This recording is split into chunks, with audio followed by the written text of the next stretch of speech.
questions of what Israel's options might be at this point, I want to ask you a personal, and forgive me, a somewhat difficult question. We are seeing so many Israelis line up to, who are in the reserve now, putting on their uniforms and standing shoulder to shoulder and fighting the fight for their country. You are the father of a soldier. Your daughter is a soldier.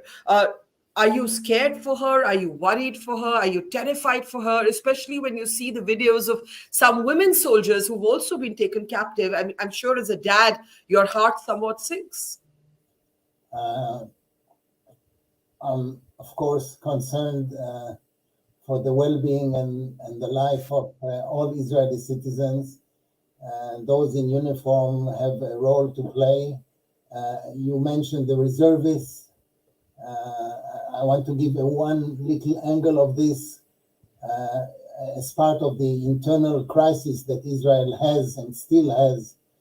Many reservists have said that they cannot join the reserves because of certain action by the government, a revolution that the government, a legal revolution that the government has initiated. The minute this crisis started, all the reservists as one joined their duty as reservists. There are no questions asked.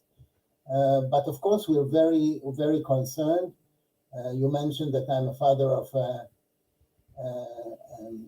soldier. I have 6 kids, all of them were in the army, did their service, and we're so proud to do this. All six of your children have been in the army?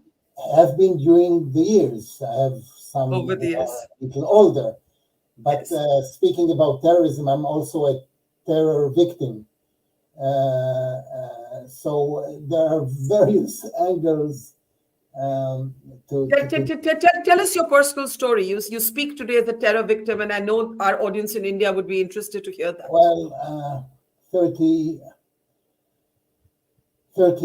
almost 32 years ago, while we were serving in our embassy in Argentina, the embassy was blown up by Hezbollah with the political backing of Iran.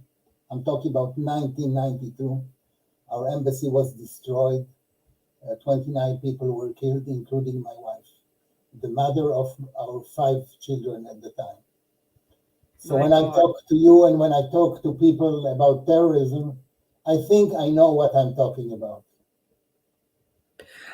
That is very, very moving, sir. I feel bad almost that I asked you, but at the same time, I think it's important that people know, because you come from a lived experience. You lost your wife to a terror attack, and you have seen this and experienced it, and all 6 of your children have at different stages served in the army, and you speak from a lived experience, and our heart goes out to you, and thank you for sharing that story with us.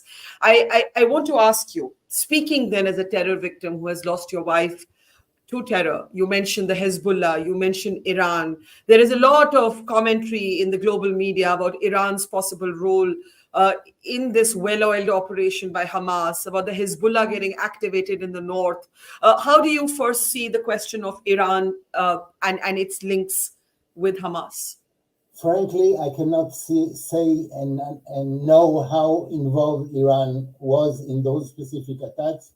There's even an internal discussion between professionals. Was Iran very much involved or not? But I'd like to take it one step back and say in a very clear way, without Iran, there would be no Hamas, and without Iran, there would be no Hezbollah. So even the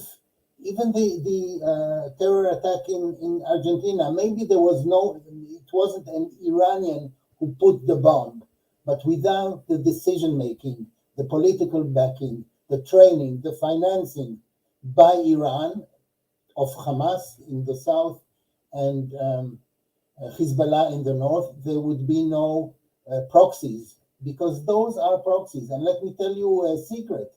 The Iranians don't care about the Palestinian issue whatsoever. They care about wiping Israel off the map. They vowed to do this. and they're trying their way in various ways. One of them is to use proxies like Hamas and like Hezbollah. They don't care about the Palestinian people. Let me